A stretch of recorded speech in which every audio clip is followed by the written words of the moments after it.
The most powerful mafia boss in the city, a man whom both the courts and the police bowed to, was sitting having his morning coffee in his cold mansion. Then a new maid entered. No one noticed her. Not even him. Until her sleeve slipped down and he saw a finger-shaped bruise around her wrist. Then he looked up at her face. The dark circles under her eyes she was trying to hide with a thin layer of makeup. He stood up, walked toward her, and asked just 3 words. Who did this? Before nightfall, the entire city was locked down. This is the story of what happened next. Please like and comment with the name of the city you're watching to let me know how far this story has progressed. And stay tuned because this is just the beginning. The rain came in sideways that morning, hammering the cliff face like it had a grudge. Blackwater City sat below the storm in its usual posture. Indifferent, glittering, mean, its towers catching the gray light and throwing it back wrong, like mirrors cracked at the seam. From up on the ridge, the city looked almost beautiful. Almost. But beauty in Blackwater was always a surface thing, a coat of lacquer over rot, and anyone who'd lived here long enough knew better than to trust what they could see. The Vitale estate sat apart from all of it, separated from the city proper by 2 miles of switchback road and a gate that had never once been opened for someone who wasn't expected. The mansion itself was a brutalist thing, concrete and black glass, 3 stories of hard angles cut into the cliff like a wound that hadn't healed right. There were no decorative flourishes, no garden to speak of, just a terrace that looked out over the drop and the ocean beyond, and always, always men standing at the perimeter with their hands loose at their sides. Inside, the house smelled like money and silence. Vincenzo Vitale was already awake when the sun came up, the way he was always already awake, because sleep had been a stranger to him for going on 15 years now. He sat at the long table in the private dining room, a room he used not because he enjoyed eating alone in a cavernous space, but because the table faced the window and the window faced the water. And watching the ocean at dawn was the only thing left in his life that approached something like calm. He had coffee in front of him, untouched, going cold. He had a phone in his hand with 17 unread messages, also untouched. He was 51 years old and looked like a man who had spent all 51 years acquiring the precise expression of someone who has stopped being surprised by the worst things people do. His hair had gone silver at the temples before he turned 40. His hands were large and showed scar tissue across 2 knuckles on the right side. Old damage, never talked about. His face was the kind of face that made people lower their voices when he walked into a room, not because it was cruel exactly, but because it was still in a way that felt deliberate, like a held breath, like the moment before something breaks. He ran Blackwater, not officially. Officially, Blackwater City had a mayor and a city council and a police commissioner and a judiciary and all the other civic furniture that democracy requires. But practically, in the way that mattered, in the way that decided who got rich and who got buried, Vincenzo Vitale ran Blackwater. Had for 23 years. Before him, his uncle had run it. Before that, it had been a competition. And competitions in this world tended to end with bodies in the harbor until someone won decisively enough that the competition stopped. He had won decisively. His household staff rotated quietly around him, the way planets rotate around something with enough gravity. At a fixed distance, in predictable orbits, never getting closer than was absolutely necessary. 3 men stood at various points in the dining room that morning. Ruiz near the east door, Carver at the hall entrance, and an older soldier named Brett positioned outside on the terrace because it was raining and Vincenzo had told him to go stand there, and Brett had gone without question, which was the only kind of man Vincenzo kept around him. Marco, his head of household, appeared at the doorway at 7:15 exactly. "The new placeman arrived," Marco said. Vincenzo didn't look up from the window. "Put her to work." "Yes, sir." "And tell the agency I don't want young ones. I said experienced." "She's 26, sir." "I said experienced." "Yes, sir. I'll relay the message." Marco disappeared. Vincenzo lifted his coffee, found it cold, set it back down. That was the extent of his interest in the new maid. Her name was Elena Vale, and she had arrived at the service entrance at 6:50 that morning with a single canvas backpack and the particular way of standing that comes from years of trying to take up less space than you actually occupy. She was 26, slight, with dark hair pulled back tight, and an angular face that might have been called striking under different circumstances, under better light, under a life that hadn't done to it what her life had done. She had brown eyes that moved constantly, cataloging exits and distances with an efficiency that looked like anxiety and was something worse than that. It was training, the kind your body learns when it has to. She wore a long-sleeved shirt under her jacket despite the August heat. Marco had processed her intake paperwork at the kitchen table while she sat across from him with her hands folded and answered every question in a voice so quiet he'd had to ask her to repeat herself twice. She'd come through Covenant Placement, a domestic staffing organization that sometimes worked with women in transition situations. Marco didn't ask about the specifics because it wasn't his job to ask about specifics. His job was to staff the house. The house needed staffing. He gave her the uniform. He walked her through the service areas, the daily schedule, the list of rooms she would never enter, the list of floors she would clean and in what order, the protocols around the private dining room and the study on the third floor, and the time she was to make herself invisible because invisible was the only acceptable setting in this house for someone in her position. She nodded through all of it. She didn't ask questions. She didn't make eye contact. She took the bedding to the small staff room in the east wing, set her backpack on the floor beside the cot, and sat down on the edge of the mattress for exactly 4 minutes. Marco later reviewed the corridor camera and saw her sitting very still with her hands in her lap and her eyes on the middle distance. He didn't know what she was thinking. He didn't pursue the question. She came to work. She was methodical. She was thorough. She moved through the spaces assigned to her with a kind of focused economy, no wasted motion, nothing that could be read as anything other than quiet competence. She washed, she scrubbed, she replaced linens, she restocked the kitchen supply cabinets with the items on the prepared list. She moved through the first floor in 4 hours and started on the second without being asked. The other household staff ignored her. This was standard. New placements were on probation for 60 days, and nobody got attached to someone who might not survive probation, practically speaking. She didn't seem to need them anyway. She seemed to need very little. She ate at the second staff shift, alone because she was late, sitting at the end of the kitchen table with a bowl of whatever had been left and eating with the concentrated efficiency of someone who has learned not to trust that food will still be available if they linger over it. That was the first day. The second day, she didn't interact with Vincenzo either. On the third morning, a Thursday, the rain just starting to lighten, she was assigned to the private dining room. Well, the private dining room was not private in the sense of secret. It was simply the room where Vincenzo ate when he didn't eat in his study, which was most mornings. It meant the room needed to be maintained to a particular standard, and the service needed to be conducted without conversation or hesitation. The previous housekeeper, a woman named Dolores, who had worked the mansion for 9 years before she didn't, had trained the staff to manage this room with the kind of quiet precision usually reserved for surgical theaters. Elena had been briefed on the protocols the night before. She carried the tray in at 7:20, which was 20 minutes after Vincenzo had seated himself at the long table with his phone and his cold coffee and his view of the water. She moved correctly, didn't make eye contact, didn't speak, set the fresh espresso and the plate of sliced fruit at the indicated position with minimum disruption to the air quality of the room. She was removing the cold cup from the morning's first service when it happened. The tray was heavier than she'd accounted for. She shifted to balance it, and her sleeve, the right sleeve of the uniform's long-sleeved button, caught the edge of the cup and rode up. Not far. 3 inches, maybe 4. Enough. The bruise was old enough to have gone purple-black, the kind of color that meant it had been applied with force and had been allowed to settle without treatment. It circled her wrist on the interior side, thumb side, where you'd grab if you wanted to hold someone in place against their will. 4 distinct pressure points in a partial ring. Vincenzo's eyes dropped to it.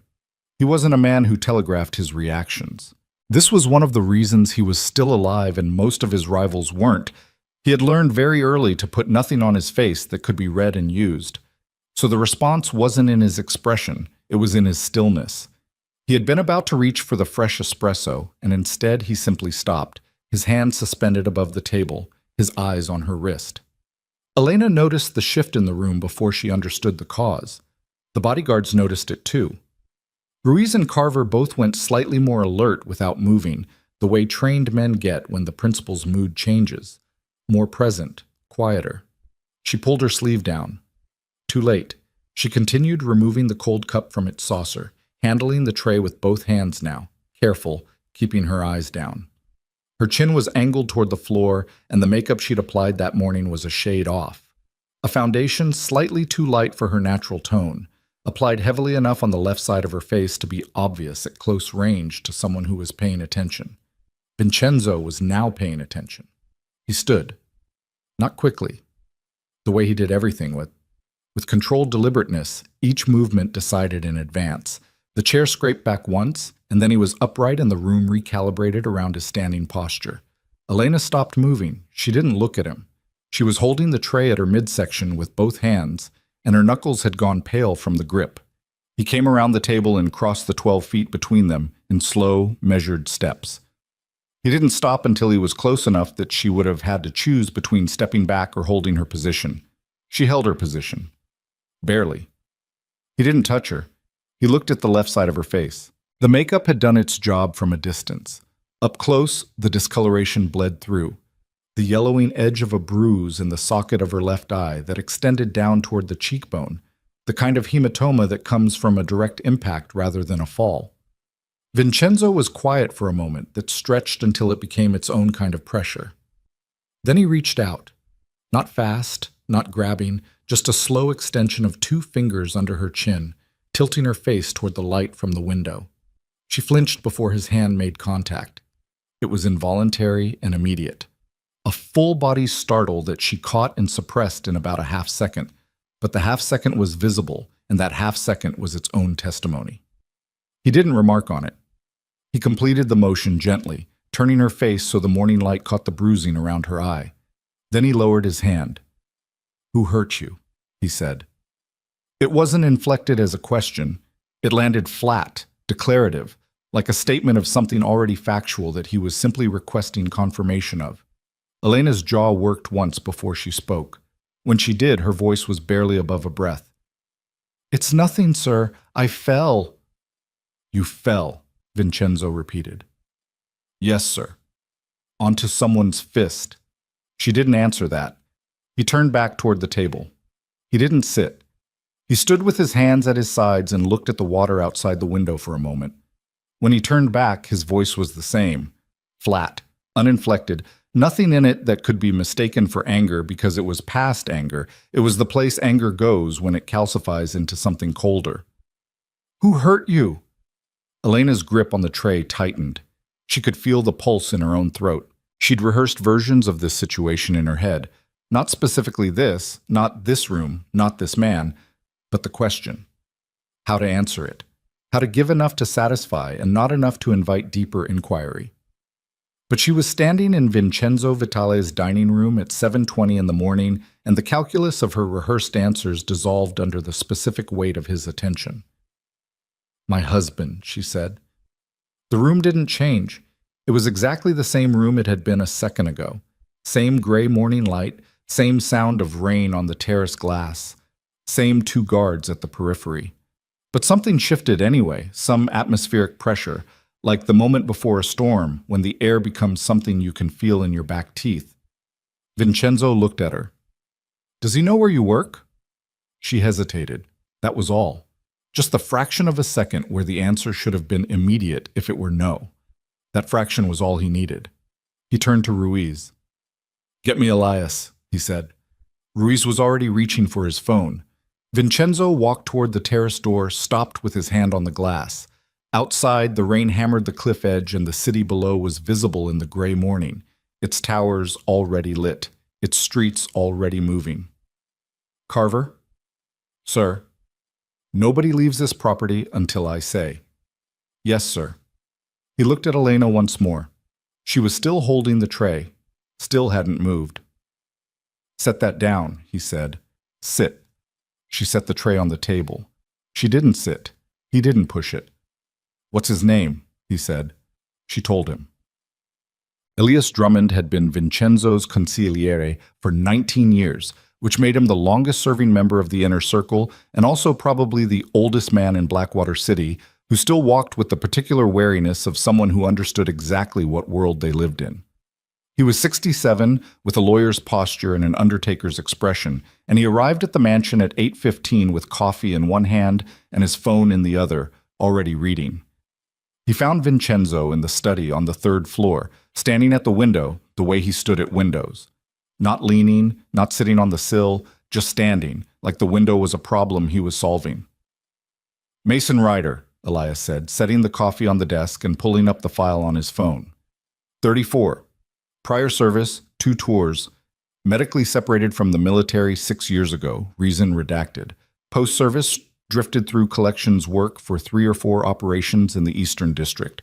Low-level strong arm. Recovery enforcement. He's currently on the Carino payroll. Vincenzo turned from the window. Carino. 3rd tier. They use him for collections in the warehouse district. He's got priors for domestic. Charge was dropped twice, once she recanted, once the case was transferred to a jurisdiction where it disappeared. Elias looked up from the phone. He married Elena Marsh 5 years ago. She went to Vail, apparently. Recent change? The placement agency has her listed under a new identity with a sealed referral from a women's transition program. She came here to hide. Seems like it. Smart choice, given the circumstances. Until it isn't. Elias studied him. He'd known Vincenzo Vitale for 19 years and had watched him through 3 wars, 2 near-death experiences, and the complete dissolution of any personal life the man might have once had. He had seen Vincenzo make decisions that sent 20 men to their deaths without a change in his pulse. He had never seen Vincenzo's jaw work quite the way it was working now. "Vince? Get me Tomas. Get me surveillance on Ryder as of right now. I want to know where he is. I want to know who he talks to. And I want to know if he's tried to contact anyone who might know where she landed. And then? And then we'll know where we are." Elias put the phone in his pocket. "And the girl? What do you want to do with her?" Vincenzo was already moving toward the door. "Keep her here," he said. "She's not leaving." Elena didn't try to leave. This surprised Marco, who had anticipated at least an attempt. Most people who found themselves involuntarily retained in a place like this tried to negotiate, or called someone, or walked to the gate and tested whether the instruction meant what it sounded like. Elena didn't do any of those things. She asked Marco very quietly if she was in trouble. Marco told her no. She asked if she could continue cleaning the 2nd floor. Marco said yes. She went back to work. That was unsettling in its own way. Marco had been in this house long enough to recognize the behavior, the compulsive productivity, the anxiety that gets channeled into task completion because task completion is controllable and everything else is not. He'd seen that behavior in his sister for 3 years before she'd finally left her ex-husband, and he recognized it the way you recognize a scar pattern. He left her to the cleaning and reported back to Vincenzo that she was on the 2nd floor with a mop. Vincenzo received this information without comment. By 10 o'clock, Tomas had eyes on Mason Ryder. Ryder was holed up in an apartment in the warehouse district, a 3rd-floor walk-up above a shipping import business that fronted for the Carino operation. He wasn't hiding. He was angry. Tomas's surveillance contact reported that Ryder had spent the early morning on the phone loud enough that the neighbor below could hear fragments through the ceiling. He was looking for someone. He was convinced she'd gone to her sister, then to a friend named Paola, then somewhere else. He hadn't thought of Vincenzo Vitale. Not yet. The not yet mattered. Elias brought this information to Vincenzo at 10:30 in the study. "He doesn't know where she is," Elias said. "He'll figure it out." "Maybe. The agency's intake records are sealed." "Seals break." Vincenzo looked up from the city map spread on his desk. An actual paper map, hand-annotated, the old way, the way his uncle had taught him. "What's his connection to the Carinos? How deep?" "He runs collections. He's not inner circle, more of a contractor." "Does he have standing to call in favors from them? Actual standing?" Elias paused. "Depends on what he offers." "And if he offers them me?" Another pause. "That's a concern." "That's the concern." Vincenzo folded the map along its existing creases. "Get me Morales at the port. I want to count on all outbound cargo manifests today. I want Hendricks at the transit authority. I want everything going through the South Junction on a secondary routing. You're locking down. I'm being careful. Vincenzo. Elias said his name the way he only said it when he was prepared to say something Vincenzo wouldn't like. Is this proportional, a domestic situation? When my mother was dying on the kitchen floor, Vincenzo said quietly, someone should have called the police, should have knocked on the door, should have done something. He picked up the folded map and set it precisely in the corner of the desk. Nobody did, so I'm doing something. Elias didn't have an answer to that. He hadn't had one for 19 years on that particular subject. Get me Morales, Vincenzo said. Archep. Elena found the bruise on her collarbone in the second-floor bathroom mirror at 11 o'clock, which was strange because she already knew it was there. She'd been aware of it for 3 days, had been managing the stiffness that came with it every time she turned her head too fast. But there was something about seeing it in this particular mirror, in this particular bathroom, with its clean white tiles and its well-lit surfaces and its complete absence of anything broken or mended with tape, that made her actually look at it. She stood with the uniform's top button undone and looked at the mark on her collarbone and then at the eye and the reflection above it and thought, I have been looking like this for a while, not just the bruises, the whole of it, the way she stood, the way she moved, the way she flinched in rooms she'd never been hit in. She buttoned the top button back up. She went back to the mop. At noon, one of Vincenzo's younger soldiers, a quiet man named Dav, who spoke rarely and moved fast, brought her a lunch tray. He set it on the hall side table without comment and went back downstairs. The tray had a sandwich and soup and a glass of water and an orange, which was more food than she'd been given at any single sitting in longer than she could accurately calculate. She ate all of it. She didn't feel guilty about that. At 2 in the afternoon, the city started to change. She could see it from the second-floor windows as she moved through the rooms. Not dramatically, not all at once, but in the accumulation of small wrongnesses. A traffic backup on the bridge that didn't resolve. Cargo trucks idling at the port access road rather than moving through. The absence of a particular kind of helicopter that usually crossed the northern district at predictable intervals. Its absence suggesting a rerouting she couldn't explain. She wouldn't have noticed any of this 2 months ago. She had learned to notice things in the last year of her marriage because things you don't notice become things that surprise you, and surprise was dangerous. Surprise meant you weren't ready. She noticed the city changing outside the windows, and she didn't know what it meant, but she knew it was connected to what had happened that morning, to the 3 words Vincenzo had asked her in the dining room, to the fraction of a second she'd hesitated before answering. She wrung the mop out in the bucket. She kept working. By 4 o'clock, Elias had confirmed what Vincenzo had anticipated. Mason Ryder had made a call.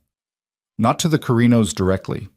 To a man named Felix Dern, who was a mid-level courier between the Carino operation and an organization called the Moretti family, a rival syndicate that had been pressing at the edges of Vitali territory for 2 years, probing, testing, looking for a seam.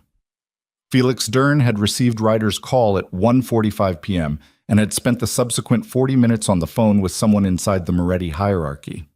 The content of the calls was not yet confirmed, but the pattern was clear enough. Tomas delivered this to Vincenzo in the study at 4:15. Vincenzo listened without interrupting. When Tomas finished, there was a silence of about 10 seconds, in which nothing happened in the room. Pull everyone back to primary positions, Vincenzo said. Full contingent tonight. Yes, sir. And tell Ruiz to move the girl to the East Wing suite, the one with the interior rooms. She's going to notice the change. Yes, Vincenzo said. She is, Ab. Elena noticed the change when Ruiz appeared at the door of the room she was cleaning at 4:30 and told her, very politely, that her accommodation was being upgraded. She asked why. Ruiz said the sir preferred guests in the East Wing. She was not a guest, she said. Ruiz agreed pleasantly and showed her to the East Wing suite. The room was 3 times the size of the staff quarters. It had a window that looked out over the interior courtyard rather than the perimeter, which Elena immediately understood was intentional. Interior view meant she couldn't see the driveway or the gate. It also meant no one could see her from outside. She sat on the edge of the bed in the new room and looked at the floor. She had run from one controlled space and landed in another one. That was the thought she was having. The specifics were different. This space was nicer. The man who controlled it had not yet raised his voice at her. There were no holes in the drywall and no broken glass on the kitchen floor. But she was in a room she hadn't chosen, in a building she couldn't leave under instructions she hadn't agreed to.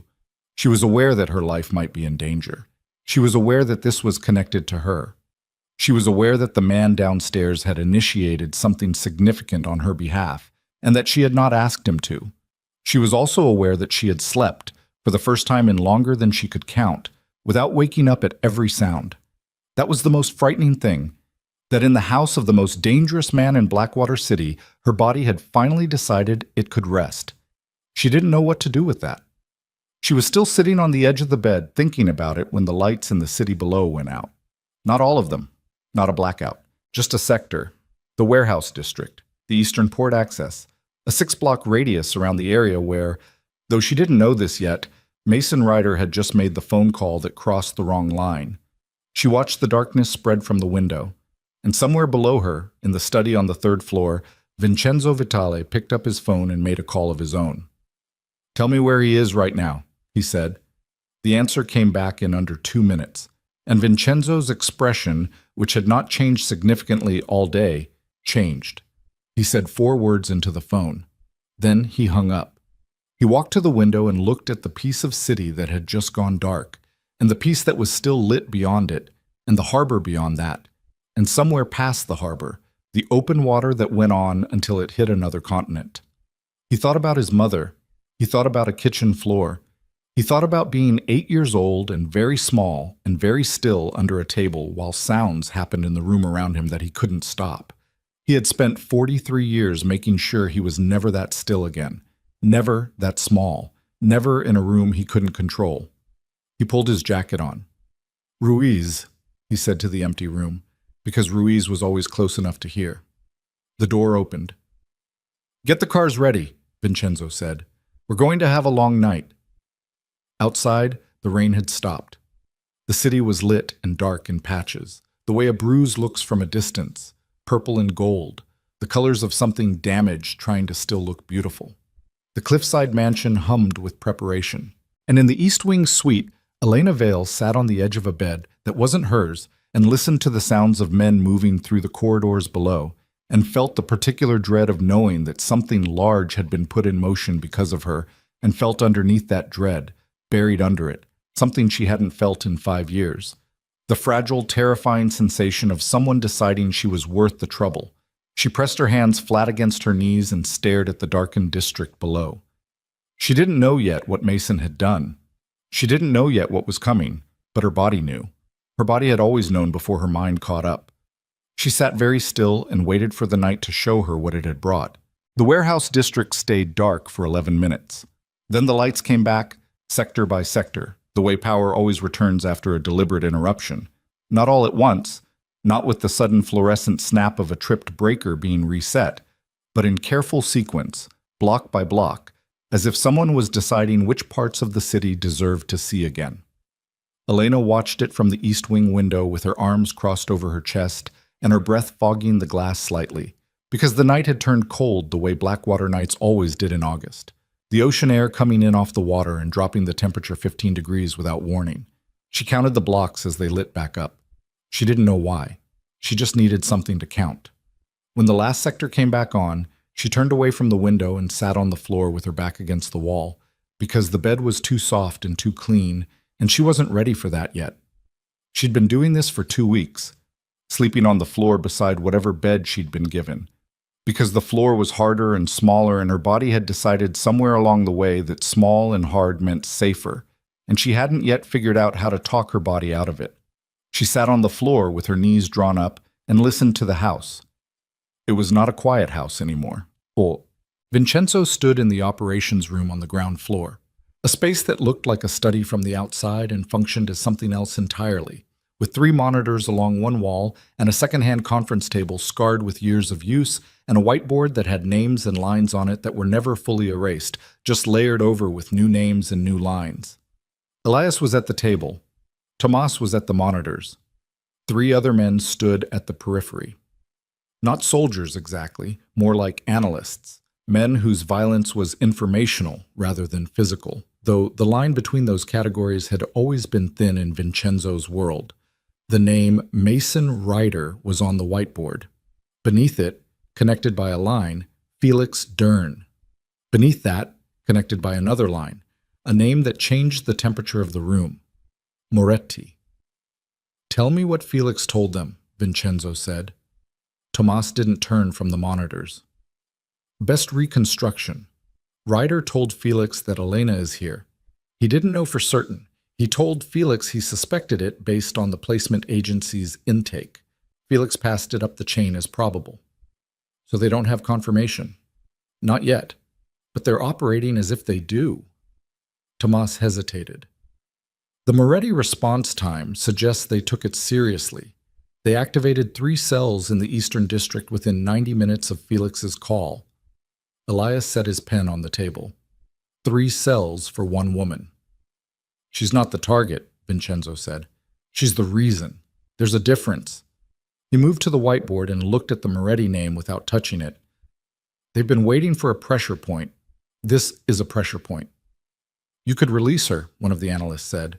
His name was Kern, and he had a talent for stating the obvious with the delivery of someone who believed they were saying something novel.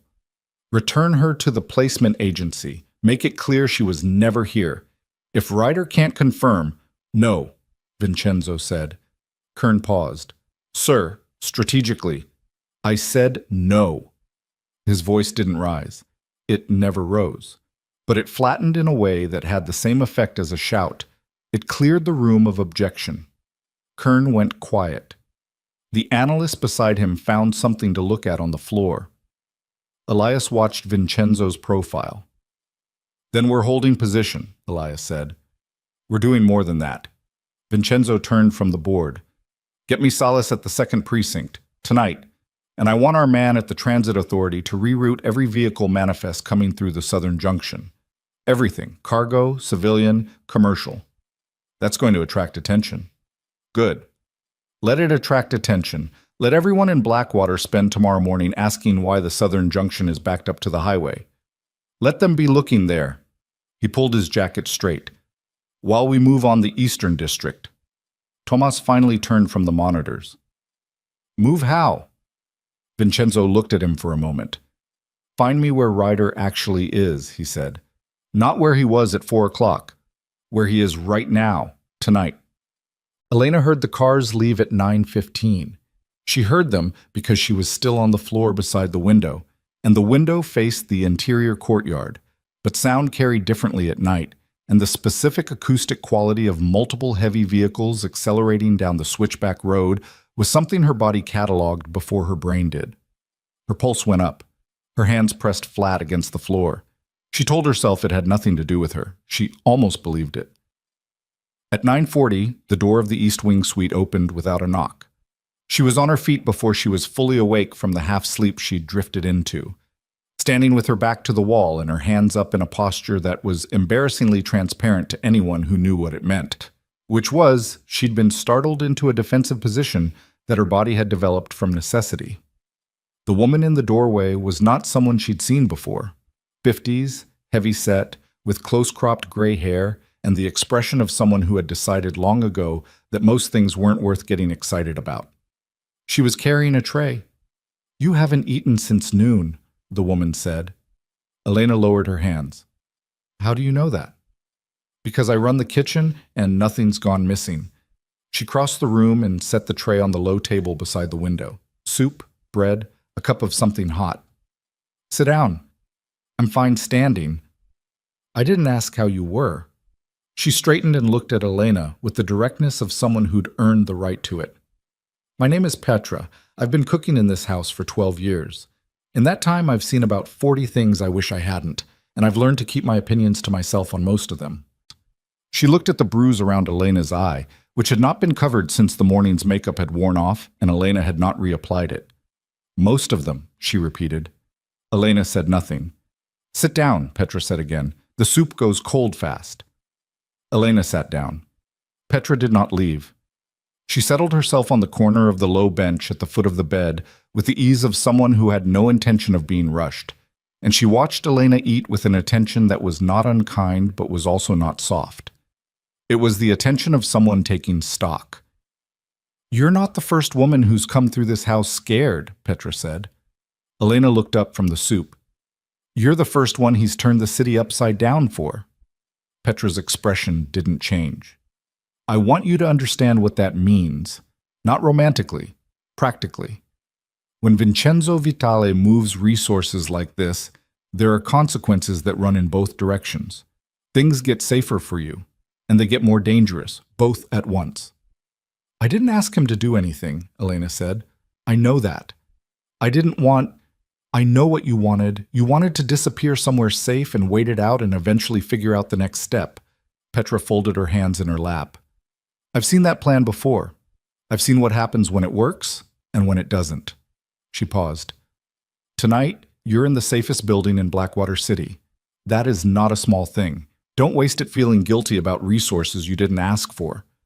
Elena stared at the soup. "He's going to get someone killed," she said quietly. "Because of me. People get killed in this world for a lot less reason than what you've got." Petra stood up. "Finish the soup." She moved toward the door, stopped with her hand on the frame. "And get off the floor. Sleep in the bed. Floors are for people who haven't stopped punishing themselves yet." She left. Elena sat with the soup cooling in her hands. Then, very slowly, she put it down and moved to the bed. She didn't sleep. But she lay down, which was something. Thomas found Ryder at 10:50. He was not in the warehouse district apartment anymore. He'd moved, which meant he'd been warned, or he was smarter than his file suggested. And Tomas's read was the former. Someone in the Moretti network had told him to relocate. He was now in a building in the old casino district, a neighborhood that had been Vitale territory for 20 years until a rezoning deal 3 years ago had created a gray zone along its eastern edge. The building was owned through 4 shell corporations that eventually traced back to a holding company with Moretti fingerprints on it. He wasn't hiding. He was being positioned. Thomas called Vincenzo at 11:03. The call lasted 45 seconds. When it ended, Vincenzo stood for a moment on the sidewalk outside the building where he'd been meeting with a port official, and he looked up at the sky over Blackwater the way a man looks at weather that's turning. "Change of plans," he said to Ruiz. "Sir?" "We're not extracting tonight." He put his phone in his coat pocket. "If they've already moved him, they're expecting an extraction. They want us to come for him." Ruiz processed this. "So, we don't. We go around." Vincenzo started walking. "Get the cars. We're going back to the house." So, he arrived at the mansion at 11:40. Marco met him in the entrance hall with a tablet and an update on household security that Vincenzo received while still moving, because he was not a man who stood still for briefings. He took the stairs to the 3rd floor, took the tablet with him, scanned the incoming surveillance data while walking, handed the tablet back at the top of the stairs without breaking stride. He was heading to the study. He passed the East Wing corridor. He stopped. The light was on under the East Wing suite door, at 11:40 at night. He stood in the corridor for a moment that was longer than he'd have admitted. Then he knocked. It was not something he was accustomed to doing, not something this house had required of him in any recent memory. The sound of his own knock felt strange, too loud in the corridor, like a gesture imported from a different life. A pause. Then, "Yes." He opened the door. Elena was sitting on the bed, not the floor, which Marco had noted earlier she'd been avoiding, with her back against the headboard and her knees drawn up and a glass of water on the nightstand. She was in the clothes she'd worn all day because she had nothing else. Her hair was down. Her face was entirely unguarded in the way that faces get when people are exhausted past the point of maintaining defenses. She looked at him. He looked at the bruise. It was worse in the lamplight. The yellow-purple spread around the socket of her left eye. The slight swelling along the cheekbone that had kept its shape for 3 days and was going to keep it a few more. He'd seen worse. He'd caused worse, in the category of honest self-accounting. But there was something about the specific sight of it, on her face, in this room, in his house, that landed differently than it should have. "You're still awake," he said. You're just getting in, she said. He couldn't tell if that was an accusation or an observation. He stepped into the room rather than standing in the doorway because standing in doorways when you've knocked felt incomplete. They've moved him, he said. She watched him. Your husband. He's been relocated by the people he's been talking to. It complicates things. What people? He considered how much to tell her. Rivals of mine. They've decided you're a useful piece in something that has nothing to do with your marriage. She absorbed this without the visible panic he'd half expected. So I'm not just running from Mason anymore. No. I'm running from your enemies too. You're not running, he said. You're here. That's not different. He didn't answer that because she wasn't wrong. He moved to the chair near the window, not near the bed, across the room, a deliberate distance, and sat down with his forearms on his knees. The posture of someone who's been moving all day and has suddenly stopped and feels the weight of it. Elena watched him with those cataloging eyes that didn't miss anything. Why does it matter to you? She said. Actually, don't give me something careful. I've been given careful my whole marriage and I know what it sounds like. He looked at her for a long moment. When I was 8 years old, he said, my father broke 3 of my mother's ribs. In the kitchen, I was there. He said it the way you say things you've never stopped knowing, flatly, without drama, with the tired precision of a fact that has never softened with age. I hid under the table. I didn't do anything. I was 8 years old and I didn't do anything, and she died 14 months later from something the doctors called internal complications, and everyone in that neighborhood called what it actually was. Elena was very still. I have done a lot of things since then that I won't apologize for, Vincenzo said. I have built something that runs on fear, and I have used that fear without hesitation, but I have never... He stopped, started again. There are things I will not have in my world. That is one of them. The room was quiet. You can't fix it, Elena said. What happened to her? Whatever you do to Mason, you can't... I know that. So what are you actually doing? He looked at her with something in his face that wasn't anger and wasn't grief exactly, and was maybe the compressed version of both that you get when you've been carrying something for 4 decades. The only thing I know how to do, he said. She held his gaze for a moment, then she looked down at her hands. I was an art student, she said. Before. I painted. I was good. I had a show my second year that got reviewed. She said it like it had happened to someone else, at a careful remove. I don't know what I was thinking. When I met him, he seemed like someone who could hold the world still. It moved too fast and he seemed like an anchor. She paused. Anchors will drown you if they're attached to you wrong. Vincenzo said nothing. He let the silence do the work, which was something Petra had taught him once, years ago, that some things need the space of silence to actually land, and filling that space is a form of disrespect. Elena looked up. Your men, she said. Tonight, are they safe? The question surprised him. He didn't let that show. They're professionals. That's not what I asked. They're as safe as the situation allows. She looked at him for a moment with those eyes that had learned to read rooms and men and the gap between what was said and what was meant. Okay, she said. It wasn't agreement exactly. It was acknowledgement. The particular okay of someone who has decided to stop fighting the thing they're inside of and just be inside of it. He stood. Get some sleep. Petra told me the same thing. Petra's usually right. He crossed toward the door. Vincenzo. He stopped. She'd never used his name before. He turned. She was looking at him with the expression of someone choosing words from a very limited and very precise supply. Thank you, she said. I haven't said that yet. He held her gaze. You don't have to thank me for this, he said. Then he closed the door. He was in the study at 12:30 when Tomas called with the update he'd been waiting for and not wanting. The Moretti network had confirmed Elena's location. Not suspected. Confirmed. Someone inside the estate had talked, which meant there was a problem in his own walls that was separate from Mason Ryder and separate from the Moretti ambition and was, in its way, more dangerous than either. How certain are you? Vincenzo said into the phone. Certain enough, Tomas said. They're not moving tonight, but they're positioned. Eastern approach. 3 vehicles. Waiting. For what? Orders, probably. Or daylight. Vincenzo stood at the window of his study with the phone in his hand and the city spread below him, lit and dark in its permanent patchwork. And he ran the calculation he'd been running for the last 6 hours and arrived at the same result he'd been avoiding. This was no longer a domestic matter that had become a territorial inconvenience. This was a siege. And somewhere in his house, there was someone who had made it one. He put the phone down. He went to the whiteboard. He wrote a single word beneath the Moretti entry. Inside. Then he picked up his phone again and called Elias. I need you here, he said. Now. And Elias. He stopped. Come through the north entrance, not the main gate. A pause. How bad? Elias said.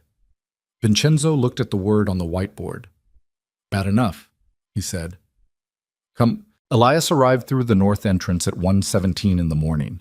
He came alone, which was what Vincenzo had asked, and he came fast, which was what the call had communicated without saying it directly. 12 years ago, Elias had been the kind of man who needed explicit instruction for everything. 19 years of working for Vincenzo Vitale had cured him of that entirely. He read the spaces between words now the way other men read text, fluently, without effort, with the particular accuracy that comes from being wrong about it once at significant cost. The north entrance brought him through the service corridor and into the operations room without passing the main hall or the east wing or any of the positions where the household staff rotated at night. Vincenzo was already there when he arrived, standing at the whiteboard with his jacket off and his sleeves rolled, and the particular quality of stillness that Elias associated with him at his most dangerous. Not agitated, not pacing, just very, very still, the way water goes still before it boils. Elias looked at the whiteboard. He looked at the word inside beneath the Moretti entry. He set his coat on the back of a chair and sat down and said nothing for a moment. How confident, he said finally. Confident enough to use the north entrance, Vincenzo said. Elias absorbed this. How long have you known? 2 hours. Tomas confirmed the Morettis have her location. Not approximate, specific, room and floor. He turned from the board. That information doesn't exist outside of 4 people in the household staff. Tomas himself, no. You're certain. Tomas has been with me for 11 years. His mother lives 2 blocks from my primary warehouse. If he wanted to sell me, he'd have done it at a moment worth considerably more than this one. Vincenzo moved to the table and sat across from Elias. It's someone in the household, someone who had access to the intake placement, the room assignment, or the east wing rotation. Elias was quiet, running the roster in his head. Marco processed her intake. Marco's been with me longer than Tomas. Petra. Petra doesn't involve herself in operational matters. She's never shown an interest, and I've never given her reason to have one. Then the rotation staff, the soldiers assigned to the east wing tonight. Elias folded his hands on the table. Dav brought her the lunch tray. He knew the room. Vincenzo said nothing. That's not confirmation, Elias added. No, but it's a place to start. He stood again, because sitting still wasn't working. Don't move on him yet. If we move on the wrong person, we announce that we know there's a leak and the right person goes quiet. So we feed it. We feed it something controlled. Vincenzo went back to the whiteboard and drew a line from inside to a new entry. Bait. Tomorrow morning, Marco tells the East Wing rotation that Elena is being moved to the South Annex at noon. Details, specific enough to be believable. And if the Morettis reposition toward the South Annex by 11, then we know who Marco told. Elias studied him. And if nothing moves? Then it's someone who doesn't have access to Marco's morning briefings, and we go deeper. He capped the marker. Either way, by noon tomorrow, I know more than I know tonight. Elias nodded slowly. He started to stand. There's something else, Vincenzo said. Elias settled back. The Morettis aren't just using this as a pressure point. They're using it as a test. He stood at the end of the table with his hands flat on the surface, looking at the whiteboard. They want to know if I'll break protocol for a woman, if I'll make emotional decisions, if the man they've been trying to find a seam in for 2 years has finally found his own seam. Have you? Elias said. The question sat in the air between them. Vincenzo looked at him. Get some sleep, Vincenzo said. I need you functional at 6. Elias picked up his coat. He moved toward the door, stopped with his hand on the frame, the same spot Petra had stopped earlier, the same doorway that seemed to collect people mid-exit in this house. For what it's worth, Elias said, your mother would have liked her. He left before Vincenzo could respond. Vincenzo stood alone in the operations room with the whiteboard and the monitors and the city outside doing its nighttime business, and he pressed 2 fingers against the bridge of his nose and stood like that for a long moment. Then he turned off the light and went upstairs.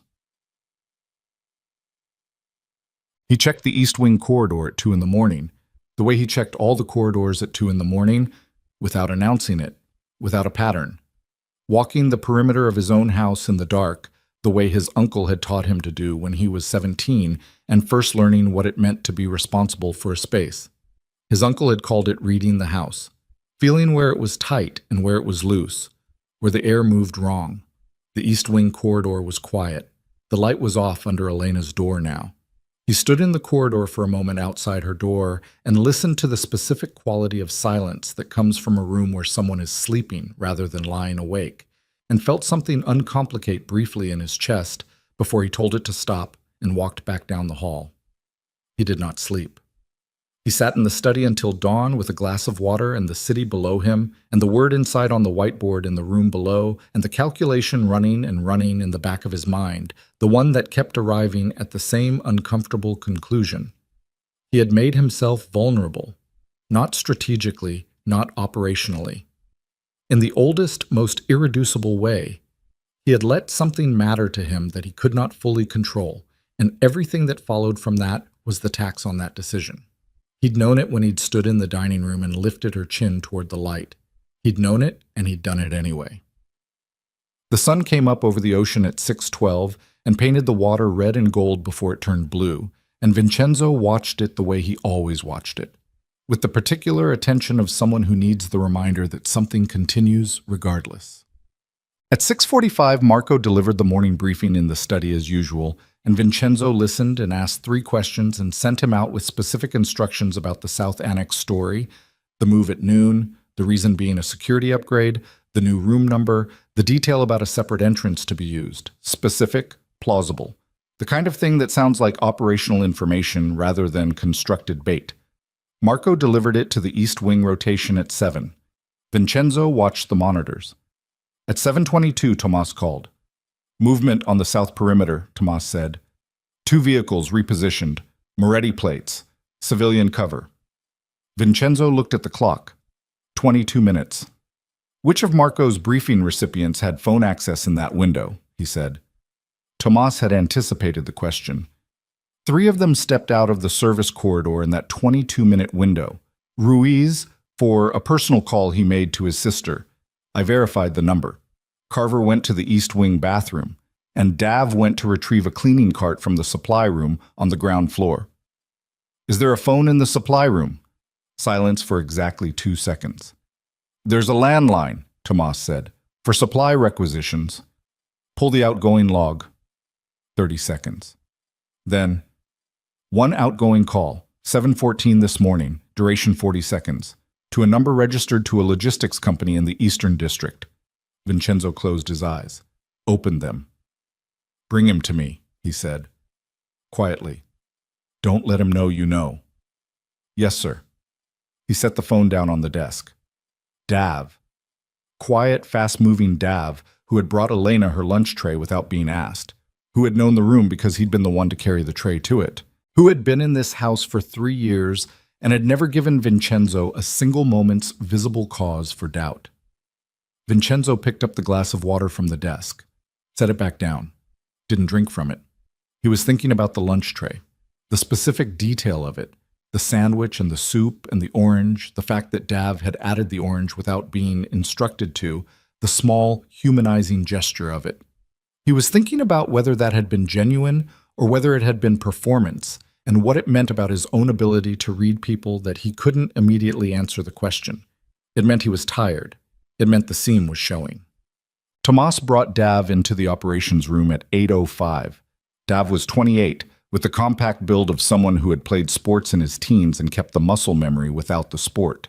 He walked into the operations room with the normal posture of a man who'd been summoned by his employer and had no particular reason to expect the specific atmosphere of this room, which was Vincenzo at the table, Elias against the wall, Tomas at the door, the monitors on, the whiteboard with inside written on it in a hand Dav would recognize.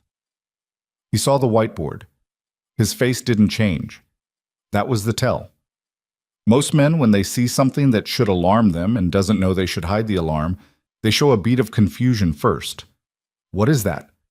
Why does it say that? What's happening? The confusion is genuine and it's instant and it's readable. Dav's face didn't change at all, which meant he already knew what it meant. Vincenzo watched this without expression. "Sit down," he said. Dav sat. "Tell me about the call you made from the supply room this morning." A pause. Short, controlled. "I called in a requisition. We're low on cleaning." The call was 40 seconds, Vincenzo said. "Requisitions take longer than that. The form alone takes 2 minutes to dictate." Dav looked at the table. Vincenzo leaned forward. "I'm going to ask you one time," he said. "Not because I need the information, and I already have it, but because how you answer determines what happens next. So," he let the silence sit for a full 3 seconds. "Who told you to do this, and what did they offer you?" Dav's jaw moved once. Then he looked up, and his face had changed completely. The mask had come off, not dramatically, not with some Hollywood crumbling, but the way a specific kind of resignation settles when a man decides that the weight of carrying something is heavier than the weight of dropping it. "My brother," he said. "The Morettis have my brother. They've had him for 6 weeks. They said if I—" He stopped. "They said if I gave them usable information on a specific situation, they'd let him go." The room was quiet. "Your brother's name," Elias said from the wall. "Paolo. He runs a food truck in the South District. He borrowed money from a Moretti-connected lender and couldn't pay the VIG. They took him." Dav's voice was steady in the way that voices get when emotion has gone past the point of expression. "I've been paying what I can. It wasn't enough." Vincenzo looked at him for a long moment. "How long have you been feeding them information?" he said. 6 weeks. Since they took Paolo." He looked at Vincenzo with the specific exhaustion of a man who has been carrying a secret that was eating him alive. It was small things, scheduling, patrol rotations, nothing that would... He stopped. "Then she arrived, and they told me this was it. This was the one that would clear Paolo's debt." "What exactly did you tell them this morning?" "The South Annex, the room number, the noon move." Vincenzo sat back. "That information was fabricated," he said. "There is no South Annex move. I constructed it this morning to find you." Dav stared at him. The color didn't drain from his face exactly. It was more that something behind it simply switched off, the way a lamp switches off. The structure still there, but the light gone. "Paolo," he said. "Your brother is alive," Vincenzo said. "I'll confirm that within the hour. But right now, I need you to understand something." He leaned forward again. "The Morettis don't let people go when they get what they want. What they do is accumulate leverage. They were never going to release your brother. They were going to own you indefinitely through him. And when you'd given them everything you had to give, they were going to use Paolo as the reason to own someone else." Dav's hands were flat on the table. His knuckles were white. "I can get Paolo out," Vincenzo said. "That's not a promise I make lightly because I don't make promises I can't keep. But I need you functional and I need you cooperative, and I need you to tell me everything they asked for over the last 6 weeks, in order, with as much detail as you can produce." Dav looked at him. "Why would you do that?" he said. "After what I—" "Because you're not my enemy," Vincenzo said. "You're a man who made the only choice your situation gave you, and I understand that particular category of choice better than you know." He stood. But this conversation is the last time this room contains a secret that I don't control. Are we clear?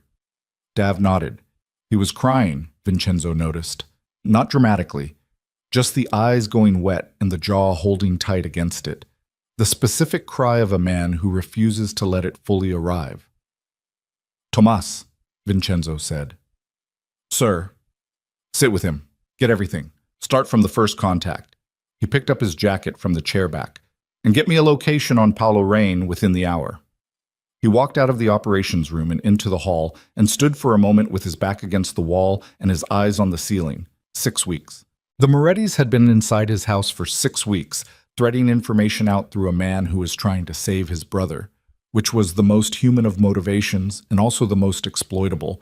And Vincenzo had missed it for 6 entire weeks because he'd been looking at his enemies and not at his own walls. That was the cost of the seam. He pushed off the wall and went upstairs. Elena was in the east wing corridor when he reached the second floor, which was not where she was supposed to be. She was standing at the window at the end of the corridor with a cup of coffee and the morning light on her face, and she turned when she heard him on the stairs with those eyes that read rooms and men and the gap between what was said and what was meant. She looked at his face. Something happened, she said. He stopped at the top of the stairs. He considered giving her the careful version. He was very good at the careful version. He'd been giving the careful version of things to people for 23 years, and it was as automatic as breathing. We had a security problem, he said. It's being addressed. Because of me. Tangentially. That means yes. She turned back to the window. The morning was clear for the first time in 3 days. The rain gone. The city below sharp-edged and glittering in a way that made it look cleaner than it was. Someone in your house gave information about me to someone outside. Yes. Is that person? He's being handled. She absorbed this. Her hand around the coffee cup tightened slightly, then released. Is he okay?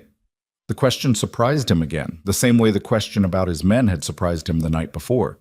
She kept doing this, expanding her concern outward when every survival instinct she'd developed should have been constricting it inward. He will be, Vincenzo said. She turned from the window and looked at him. What does being handled mean in your world? In this case, it means questioning and remediation rather than what you're imagining. I'm imagining a lot of things. He had cause, Vincenzo said. Complicated cause. I'm not excusing it, but I understand it. She looked at him with those eyes. You're more complicated than I thought you were going to be, she said. Most people are. No, she said. Most people aren't. Most people are exactly as simple as they first appear. You're the exception. He held her gaze for a moment. Then his phone went off. He looked at the screen. Tomas. He held up one finger to Elena, a gesture that said, hold, and answered. Talk, he said. Tomas talked for 47 seconds. Vincenzo's face didn't change, but his hand, holding the phone, went very still in the way his whole body went still when something recalibrated an entire situation. When the call ended, he lowered the phone. Elena was watching him. What? She said. He looked at her. The Morettis have moved Mason Ryder, he said. Not relocated. Moved him into the old harbor district. Armed escort, 3 vehicles. They're not hiding him anymore. She waited. They're not hiding him because they don't need to hide him anymore, Vincenzo said. They've confirmed you're here. They confirmed it through our security problem and through at least one additional source I haven't identified yet. He put the phone in his pocket. They're staging him at the harbor, Elena, publicly enough for me to see, which means they're not planning to use him as a hostage. Her voice was quiet. Then what are they planning? They're planning to use him as bait, Vincenzo said. For me. She stared at him.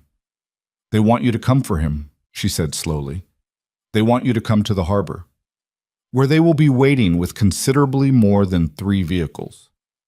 The corridor was very quiet. The morning light through the window caught the side of her face, the bruising around her eye, the particular stillness of a woman who had spent years learning to stay calm inside situations that were not calm. So what do? She said. If you go, it's a trap. If you don't go, If I don't go, Mason Ryder becomes a public statement.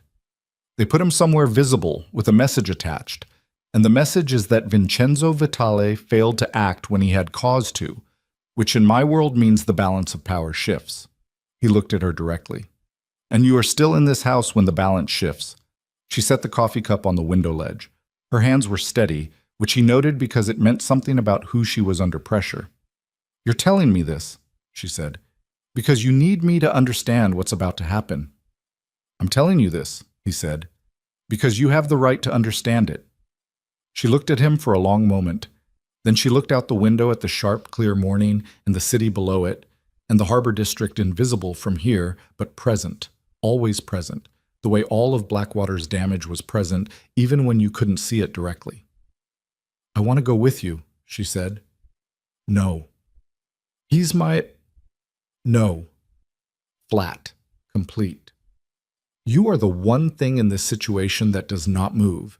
Everything else moves around you. That is non-negotiable. She turned to face him fully. And if something happens to you, she said, at the harbor, if it goes wrong, what happens to me then? It was a practical question asked in a practical voice, but underneath it was something that wasn't entirely practical, and they both understood that. It won't go wrong, he said. That's not an answer. Elias has instructions for every contingency, he said. You will be moved to a secondary location within the hour. You will have protection that does not depend on my specific... Vincenzo. He stopped. She said his name the same way she'd said it the night before. Not loudly, not with drama, just with the specific weight of someone who has decided to use a name rather than a title. Come back, she said. He looked at her. The corridor was very quiet. He turned and went down the stairs. At 9:40, Tomas confirmed what Vincenzo had feared since the phone call. There was a second source, not inside the mansion, inside the placement agency. The Covenant Placement Organization had a caseworker, a woman named Iris Fell, 20 years in the organization, someone who had helped hundreds of women in transition situations, who had been on the Moretti payroll for 8 months. Her role had been passive. She flagged names. When a name the Morettis were looking for passed through the intake system, she flagged it. Elena Vale had been flagged within 6 hours of her intake, which meant the Morettis had known she was in this house before Dav had ever made a phone call, which meant the 6 weeks of information from Dav had been supplemental intelligence on top of a foundation they already had, which meant the trap at the harbor had been constructed not in response to Vincenzo's move, but in anticipation of it, planned before Elena had even served her first morning's espresso. Vincenzo stood in the operations room with this information and let it fully arrive. They had been 3 moves ahead for weeks. The entire situation, Elena's arrival, Mason Ryder's call to Felix Dern, the Moretti repositioning, the leak from inside the house, had not been opportunistic. It had been orchestrated. Someone in the Moretti hierarchy had seen the placement agency as a recruitment opportunity 8 months ago and had built the infrastructure to exploit exactly this kind of situation. And when Elena Vale had walked through that service entrance 3 days ago, she had walked directly into a mechanism built to destroy Vincenzo Vitale. And she had done it without knowing, and the mechanism had been waiting. Vincenzo stood with this understanding for exactly 30 seconds. He let it sit in him, the full weight of it, the scope of the miscalculation, the 8 months of Moretti patience that had constructed this specific trap and baited it with a woman who had only been trying to survive her own life. He let it arrive completely because half understanding a situation was more dangerous than not understanding it at all, and he needed the complete picture before he moved. Then he picked up the phone and called Tomas. Get everyone in from secondary positions, he said. Full consolidation. I want every available soldier at the primary staging point by 10:30. That's going to leave the perimeter thin. The perimeter doesn't matter anymore. They already know exactly where we are. A thin perimeter is just men standing in the rain for no reason. He moved toward the door. 10:30. Nobody late. He went upstairs to find Elias. Checked. The briefing took 11 minutes because Vincenzo didn't have more than 11 minutes to spend on it. He laid it out in sequence. The placement agency, Iris Fell, the 8 months of constructed infrastructure, the harbor staging, and Elias listened with the expression he always wore when receiving information that confirmed a worst-case scenario. Not surprised, because Elias had stopped being surprised by worst-case scenarios around the same time Vincenzo had, but focused in the particular way of a man who is already calculating responses before the briefing is finished. When Vincenzo stopped talking, Elias was quiet for 4 seconds. They needed her specifically, Elias said. Not just any woman from the placement agency. They needed someone connected to a man already on the Carino payroll, someone whose husband would have reason to make contact with the Moretti network when she disappeared. Mason Ryder was the thread, Vincenzo said. Elena was the needle. They used the needle to pull the thread into my house, which means they've been watching Ryder for longer than 6 weeks. Possibly much longer. Vincenzo pulled his jacket on. Which means Mason Ryder is not the pathetic coward his file describes. Or he is, and someone has been using him without his full knowledge. Either way, he's at the harbor with armed escort, which means he's either a willing participant or a prop. I need to know which before I walk into that district. I can get you that answer. You have 40 minutes. Elias was already reaching for his phone. Vincenzo stopped at the door. The girl stays in the east wing, double the interior rotation. Nobody goes in or out of that corridor without my explicit authorization. And by nobody, I mean nobody, including Marco. Understood. And Elias. He turned. If I don't come back from the harbor, you'll come back from the harbor. If I don't, Vincenzo said, with the specific patience of a man who needs the contingency acknowledged before he can move forward, she goes to the Drava safe house. The one in the valley, not the city ones. The valley one. She gets cash, a car, and Petra. Elias looked at him. Petra, he repeated. Elena trusts her. That matters more than tactical credentials right now. Elias wrote it down. All right. Vincenzo left. He went to the east wing corridor. He stood outside her door for a moment. He didn't knock. He could hear her inside, not sound exactly, more the specific quality of presence, the way a room registers occupation differently from vacancy. He stood with his hand not quite raised to knock, and thought about what he'd said to Elias. She goes to the Drava safe house. He thought about the contingency and what it implied and what it meant that the contingency was the first thing he'd addressed after the briefing. He knocked. Come in, she said. She was at the window. She'd found paper somewhere, a notepad from the desk drawer, and a pen, and she was drawing. Not painting, just drawing, quick gestural lines that she covered with her hand when he entered, a reflexive privacy that she immediately abandoned, uncovering the paper with the small embarrassment of someone caught doing something that felt too personal. He looked at the drawing from across the room. It was the view from the window, the courtyard, the wall, the fragment of city visible above the roofline. Angular, spare, accurate in the way that comes from years of trained observation. I leave in 20 minutes, he said. She put the pen down. Elias has instructions, he said.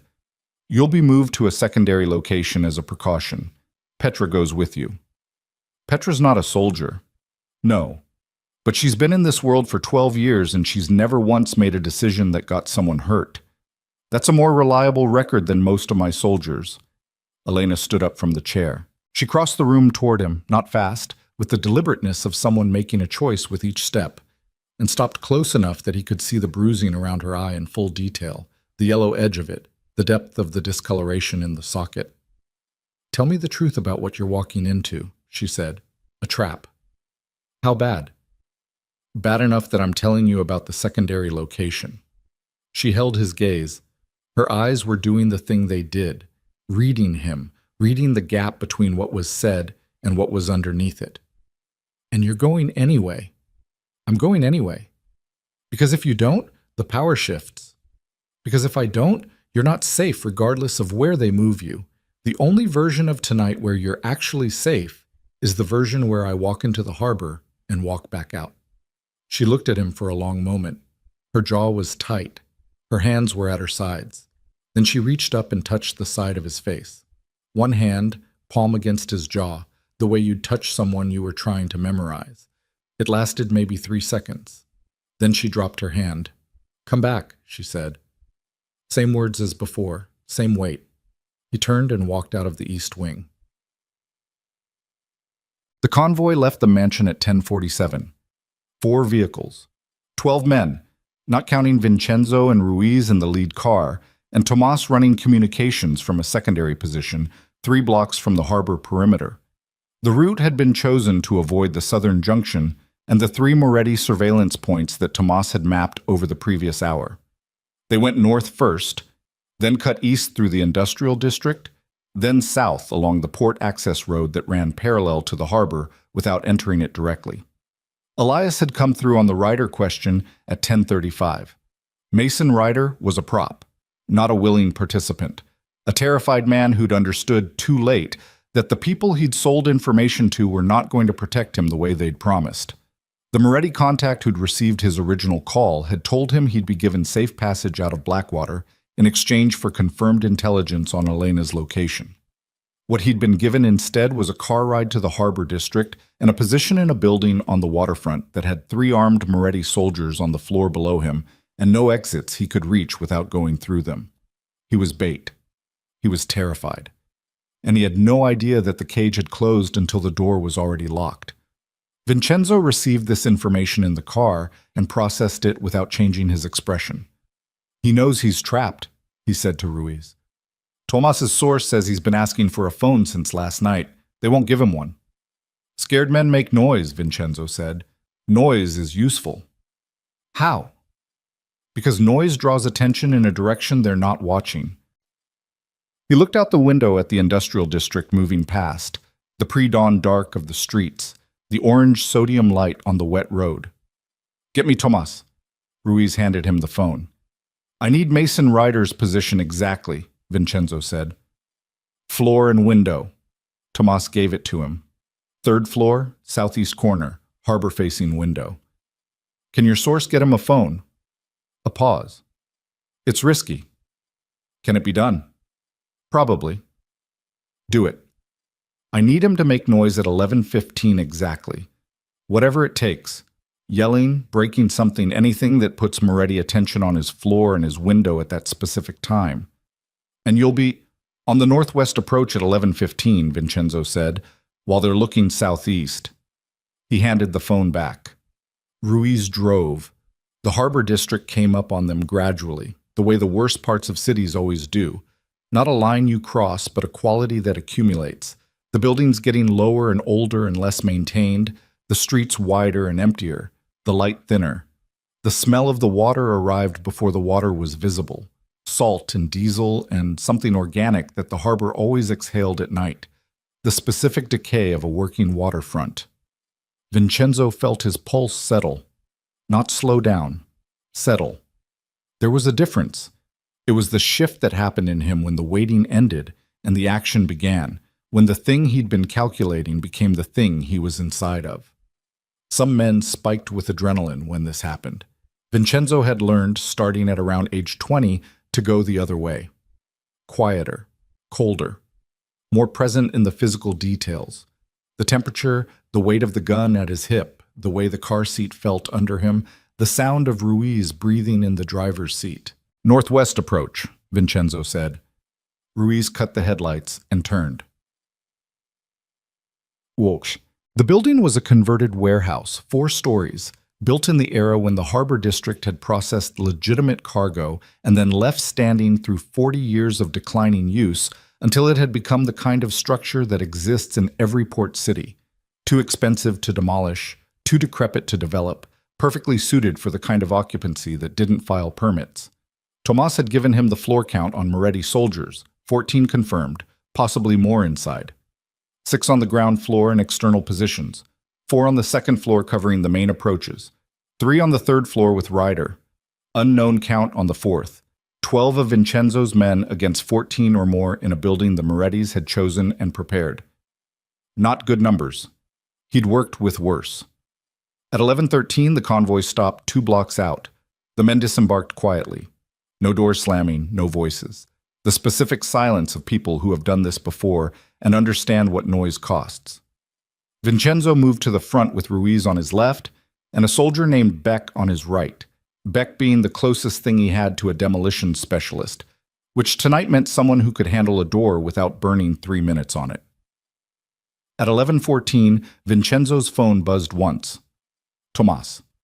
The message was 4 characters. Done. At 11:15, from the southeast corner of the 3rd floor of the warehouse, came the sound of a man screaming. It was not performance. Whatever Tomas's source had done to generate the noise, Ryder's reaction was genuine.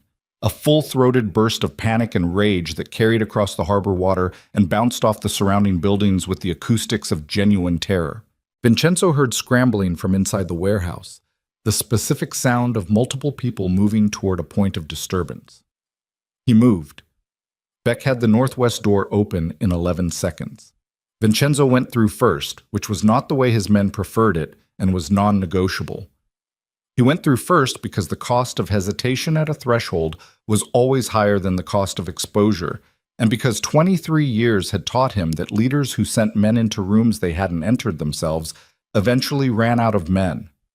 Ground floor, dark, the smell of standing water and rust, and the specific chemical smell of weapons that had been recently cleaned and recently used. 2 Moretti soldiers who should have been watching the northwest approach were instead oriented southeast, their body language telegraphing the divided attention of men who'd been pulled between their assigned position and the commotion above. The next 4 seconds were not cinematic. They were fast and ugly and efficient in the way that violence is when it's practiced rather than passionate. Controlled bursts of force applied to specific targets, no wasted motion. Ruiz took the left, Beck took the right. Vincenzo moved through the center while they did it. Stairwell. 3 flights. He took the stairs at a controlled run, not flat out because flat out on stairs got you killed, but fast, with his hand on the rail and his back angled to the wall and his eyes on the landing above. On the 2nd floor landing, 2 more soldiers, both looking up toward the sound from the 3rd floor. They heard him a half second before he reached the landing. That half second was not enough. 3rd floor. He came off the stairwell into a corridor that ran the length of the building, 4 doors on the left, harbor-facing windows on the right. 3 of his men had come up a secondary route, the fire escape on the exterior east wall that Tomas had confirmed was accessible, and materialized from the far end of the corridor at the same moment he came off the stairs. The Moretti soldiers on this floor were clustered at the southeast corner, where Ryder was still making noise. The geometry was briefly perfect. Briefly. Then everything went wrong. The 4th floor. The unknown count. They came down the north stairwell. Not the one Vincenzo had used, the other one. The one he'd had no coverage on because he hadn't had the men to cover it. 6 soldiers, moving fast, already oriented, already committed. Someone on the Moretti side had understood the diversion for what it was and had held reserves, and this was what reserves were for. The corridor became a chaos of close-quarters pressure. The kind of fighting that has no clean lines, that's all angles and impacts, and the specific disorientation of multiple simultaneous threats in a confined space. Vincenzo took a hit across the left shoulder that spun him sideways into the wall. Not a bullet, a baton, or something similar. Blunt impact that sent white pain down his arm and temporarily compromised his grip. He shifted the weapon to his right hand without stopping moving, because stopping was the only outcome he couldn't afford. Beck went down. Not dead. Down, compromised, pulling himself toward the wall and out of the main channel with a leg that wasn't working right. Ruiz was holding the south end of the corridor with 2 of the fire escape crew and holding it barely, the sound of it percussive and close and unresolved. Vincenzo pushed off of the wall and moved north. The southeast corner, Ryder's room. He hit the door with his shoulder and it gave on the second impact, and he was inside. The room was small. Harbor window, water stains on the ceiling, a chair in the center, and Mason Ryder in the chair. Not tied to it, just sitting in it the way a man sits when standing up has become an act of will he can no longer perform. He was intact. No visible injuries beyond the general deterioration of a man who hadn't slept or eaten properly in 48 hours. He was staring at the door Vincenzo had just come through with the expression of someone who has been waiting for the worst possible thing to walk in and is unsure if this is it. He saw Vincenzo. His face went through several expressions in rapid succession. Recognition. Fear. Something that might have been relief and was immediately complicated by the awareness of everything that had led to this moment. "You actually came," Ryder said. His voice was rough, dehydrated. "Where are the Moretti commanders?" Vincenzo said. "This building. Where?" Ryder blinked. "You're asking me where?" "Fourth floor. Back rooms. 3 of them, I think. I heard them up there. They kept me away from—" Vincenzo turned back to the door. "Wait." Ryder stood up from the chair. His legs weren't steady, but they held. "Elena, is she's safe?" "I didn't—" He stopped, started again. His voice was doing something that wasn't quite breaking but was adjacent to it. "I didn't know they'd go after her here. I thought they were just going to— I thought it was just information." Vincenzo looked at him. He looked at the man who had put his hands on Elena's face, who had put finger-shaped bruises around her wrist and a black eye under her makeup and 5 years of conditioned fear into her body. He looked at him and felt the thing he'd been feeling since the dining room 3 days ago. The compressed fury that lived at the bottom of everything, the 8-year-old boy under the kitchen table, the 43 years of never being powerless again. He felt it fully.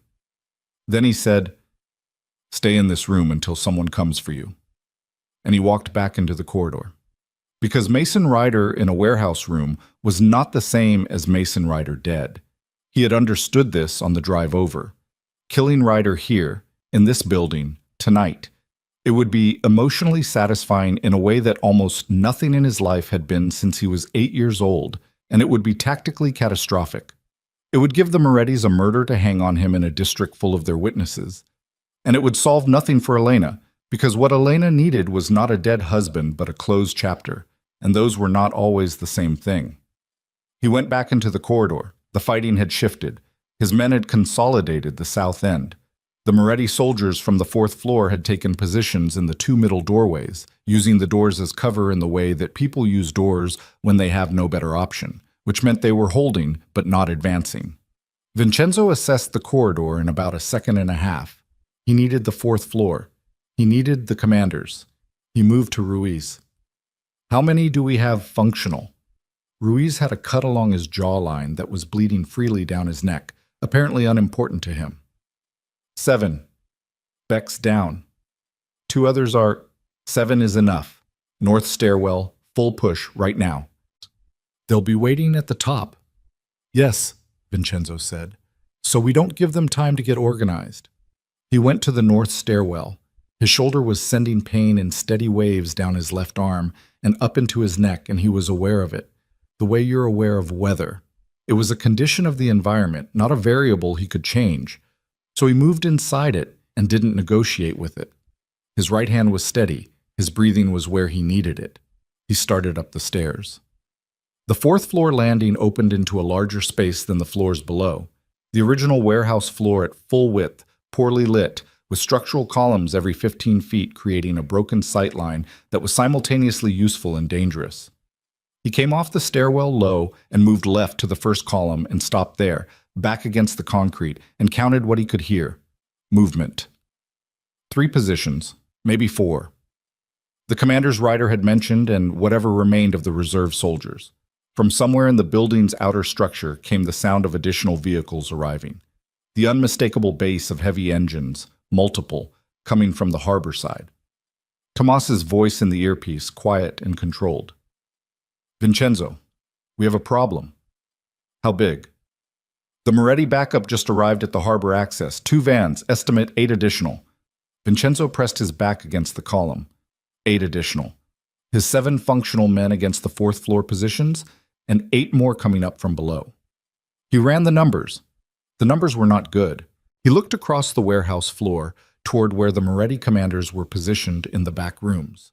The men who had built this 8-month trap, who had put Iris Fell inside the placement agency and Mason Ryder in a chair on the 3rd floor and Dav's brother Paolo in a room somewhere as collateral, who had looked at a bruised woman trying to disappear and seen in her the perfect instrument for destroying him. He looked toward them in the dark and made the only decision the numbers left him. "Tomas," he said quietly, "I need you to do something." "Name it." "The harbor access road. Can you block it?" A pause. With what? Whatever's closest. A truck, a car, anything that buys me 4 minutes. Another pause, longer. Tomas was running his own numbers. I can get you 3. 3 is enough. Vincenzo checked his weapon. Full. He checked his right hand. Steady. He checked his breathing. Even. Tell Ruiz to hold the stairwell. Nobody comes up. Nobody goes down. Whatever happens on this floor, happens on this floor. Understood. Then, quieter. Vince? Don't. I know, Vincenzo said. 3 minutes. Go. He stepped out from behind the column. The warehouse floor stretched in front of him, the broken light, the columns casting their irregular shadows, the sound of men breathing in the dark ahead of him, who knew he was there and were waiting for him to come, and had every advantage of position and number that a prepared defense has over a single man in the open. He walked forward anyway. Because the seam was showing and the numbers were wrong and the trap had been perfectly constructed, and none of that changed the fact that in an East Wing suite 2 miles from this harbor, a woman was sitting on a bed that wasn't hers and waiting for him to come. He walked forward into the dark of the 4th floor and the men waiting in it, and the 3 minutes started. The first column gave him cover for about 4 steps. He used all 4 of them, keeping low, moving with his right shoulder forward and his weapon up, and his eyes cutting the shadows the way you cut shadows when the light is bad and the stakes are absolute. Not sweeping, not searching, just reading. Stillness versus movement, shape versus nothing. The columns cast hard shadows under the industrial fixtures, and the fixtures were half dead, which meant the floor alternated between pools of weak orange light and genuine dark, and in the dark, proximity mattered more than sight. He heard the first man before he saw him, breathing, too controlled. The specific quality of controlled breathing that belongs to someone who has trained themselves not to make noise and is therefore making a different kind of noise. The noise of deliberate suppression, which is its own signature. Vincenzo stopped at the second column. The breathing was 8 feet to his right, behind a structural support. He could hear the man's weight shifting on the concrete floor, the faint compression of a boot sole on grit. He waited. 1 second. 2. On the 3rd second, the man's patience broke the way patience always breaks when you're waiting in the dark for something to happen. He moved to adjust his position, and the movement gave him completely, and Vincenzo was already going right when it happened, closing the 8 feet before the man had finished the adjustment, and the encounter was brief and decisive and left one Moretti soldier on the floor and Vincenzo moving again before the sound had fully resolved. Second man, 12 feet ahead, had heard it anyway. He came out of his position firing, which was the wrong decision in a space with this many columns because it announced him completely, and Vincenzo went left to the 3rd column and felt the air move wrong near his right ear. Close. Too close. The specific sensation of proximity that the body registers before the mind does, and returned fire from the column's edge. The second man went down. 2 minutes left, approximately. He moved toward the back rooms. The Moretti commanders had heard it all by now. He could tell from the sounds coming from the back. Furniture moving, voices low and urgent, the specific acoustic quality of people repositioning inside a confined space. 3 men, Ryder had said. He'd believed it then. He believed it now because the positioning of their sounds was consistent with 3 people in 2 rooms at the back of the floor. He stopped at the last column before the open space in front of the back rooms. He was bleeding. He'd taken something in the right forearm at some point in the last 90 seconds. He hadn't felt it happen, which was how it always was, and he noticed it now because his grip was slightly compromised and his sleeve was wet.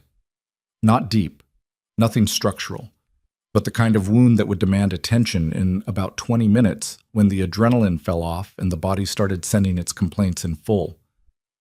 He looked at the back rooms. 2 doors. Both closed. He thought about Elena in the East Wing saying, "Come back." He thought about his mother on a kitchen floor. He thought about being 8 years old and very still and very small. Then he stopped thinking and moved. He hit the left door first because the sounds had clustered left and it gave correctly.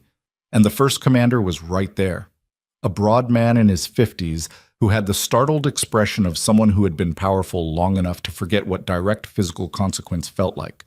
He'd had a weapon in his hand and he raised it, and Vincenzo was inside his reach before it leveled, and it ended the way things end when one man has been moving for 3 continuous minutes and another man has been standing still waiting. The second commander was in the right room. He had better instincts. He'd heard the left door and was already oriented correctly when Vincenzo came through the right, and the exchange was harder, longer, 3 seconds of genuine contest in a room the size of a large closet with a metal shelving unit that caught Vincenzo across the already damaged shoulder when he went into it and sent a white surge of pain through the left side of his body that briefly narrowed his vision to a point. He did not fall. He did not stop. The second commander went down. The third was not in either room. Vincenzo swept both spaces in 4 seconds and understood. The third had gone for the stairwell, gone down, running. He let him run. He stood in the back room of the 4th floor of a harbor warehouse with his back against the wall and his right arm bleeding and his left shoulder sending steady white signals up into his neck, and he breathed. In, out, in. The specific deliberate breathing of someone who is keeping themselves functional by decision rather than by ease. His earpiece crackled. "Stairwell's clear," Ruiz said. "Your runner hit the ground floor and went out the south exit. We let him go." "Good. Backup vehicles are blocked at the harbor access, but blocked isn't stopped. Tomas says 4 minutes, maybe 5. "We're done here," Vincenzo said. "Consolidate and get out. Beck first." "Beck's already on his way to the car." "Ryder." A pause. "What do you want us to do with Ryder?" Vincenzo stood in the room with the question. "Bring him out," he said. "He goes in a separate vehicle. I'll deal with him at the house." "Yes, sir." He pushed off the wall. He walked back across the 4th floor through the dark and the columns and the 2 men on the floor, and he didn't look at them because looking at them served no purpose. And he went down 3 flights of stairs and out through the northwest door and into the harbor night. The air hit him cold and salt raw off the water. He stood on the waterfront concrete and breathed it and felt the pain in his shoulder and his arm announce itself at full volume now that the movement had stopped, and he stood inside it and let it be there. Ruiz appeared at his shoulder, took one look at his arm. "Get in the car," Ruiz said. Vincenzo got in the car. They were back at the mansion by 1:15 in the morning. The doctor, a compact, unsentimental man named Ferre, who had been on Vincenzo's private payroll for 11 years and had a standing arrangement that precluded him from maintaining records of these particular house calls, arrived at 1:30 and dealt with the arm in the kitchen under good light while Vincenzo sat on a wooden chair and said nothing, and breathed through the cleaning and the stitching with the specific controlled stillness of a man who has done this before and understands that cooperation is more efficient than resistance. The shoulder was bruised deeply, but intact. The arm required 8 stitches. Ferre gave him something for the pain that Vincenzo declined, which Ferre had expected and didn't argue with, and gave him a list of things not to do with the arm for the next 2 weeks, which Vincenzo listened to with the polite attention of a man who is not going to follow any of them. Ferre left at 2:05. Elias came in while Marco was cleaning up and stood at the kitchen table and looked at Vincenzo's arm in its bandaging and at his face and said nothing for a moment. "Paolo Rain is out," Elias said. "Our people picked him up from the Moretti holding location at midnight. He's intact. Dav is with him." "Where?" "The Callaway safe house. I thought some distance from here was appropriate." "It is." Vincenzo looked at the table. "Make sure they have money, enough to relocate properly, not just temporarily." Elias wrote it down. "The third commander," Vincenzo said. "The runner." Tomas tracked him to a Moretti secondary location in the North District. He's gone to ground. "I don't think he'll be a problem in the short term. A man who ran from that building tonight isn't going to be the one who rebuilds the Moretti operation." "What about Iris Fell?" "In custody as of 3 hours ago, not ours. I made an anonymous call to the federal task force that's been building a case against the Moretti network for the last year and a half. She's their problem now, and her cooperation gives them considerably more than they had yesterday." Vincenzo looked at him. "You called the federals," he said. "I called a number that connected to a recording device in an office that may or may not belong to a task force that Vincenzo Vitale officially has no knowledge of." Elias kept his face neutral. "Plausible distance." Vincenzo almost smiled. Not quite. And the network itself? The Moretti operation? Functionally collapsed in Blackwater for the foreseeable future. 2 commanders down, 1 in flight, infrastructure exposed, a federal case building from the Iris Fell angle. It'll reconstitute eventually. These things always do. But not here and not soon. Elias paused. The Carinos have already made contact through the usual channel. They're distancing from Mason Ryder formally. They don't want to inherit his problems. Smart of them. They've occasionally been smart. It's their most surprising quality. Elias picked up his coat. He stopped, because people in this house always stopped at doors. What about Ryder himself? He's in the East Building. I know. I meant, what about him? Vincenzo was quiet for a moment. Tomorrow, he said. I'll deal with it tomorrow. Elias looked at him for a moment longer than was necessary. Then he left. She was awake. He knew before he knocked, because the light was on under her door, and it was 2:30 in the morning, and he understood, without needing confirmation, that she had not slept. He knocked. She said, "Come in." He opened the door. She was sitting on the floor. Not the floor beside the window this time. The floor in the center of the room, cross-legged, with the notepad in front of her and the pen in her hand and a series of drawings spread around her on the carpet. The view from the window, the courtyard, the wall, Petra's hands around a coffee cup, and one drawing turned face down that she made no move to turn over. She looked at his arm first. Her face did something, a compression around the eyes, a tightening at the jaw, that she controlled before it fully arrived, but not fast enough that he didn't see it. "You're hurt," she said. "I'm standing," he said. "That's not the same thing." "It's close enough." He crossed the room and sat on the floor across from her because she was on the floor, and he was too tired to have her at a different altitude. He sat with his back against the side of the bed and his legs out in front of him and his right arm across his knee, and he looked at the drawings around her. "You've been drawing all night." "I couldn't sleep." She looked at the drawings. "I needed something to do with my hands." "What's that one?" He nodded toward the face-down drawing. A pause. She turned it over. It was him. Not photorealistic, not detailed in the way of a portrait, angular and spare the way all her drawings were, gestural, capturing something in the lines rather than the literal. But it was unmistakably him. The stillness she'd caught somehow, the weight of the posture, the specific quality of a man who takes up exactly the space he intends to and no more. He looked at it. She let him look. "Mason is in the East Building," he said. Her breath shifted slightly. "I know. Elias told me. Tomorrow morning, I'm going to put him in a car with enough money to leave Blackwater permanently and a very clear understanding of what happens if he doesn't." He looked at her. "He won't come back. Not because I've threatened him, although I have, and the threat is credible, but because he's spent the last 48 hours discovering that the people who were going to protect him used him as a prop and left him in a room, and that experience tends to recalibrate a man's understanding of his own situation." Elena looked at the drawing in her hand. "You're not going to—" "No." She looked up. "I thought about it," he said. "At the harbor.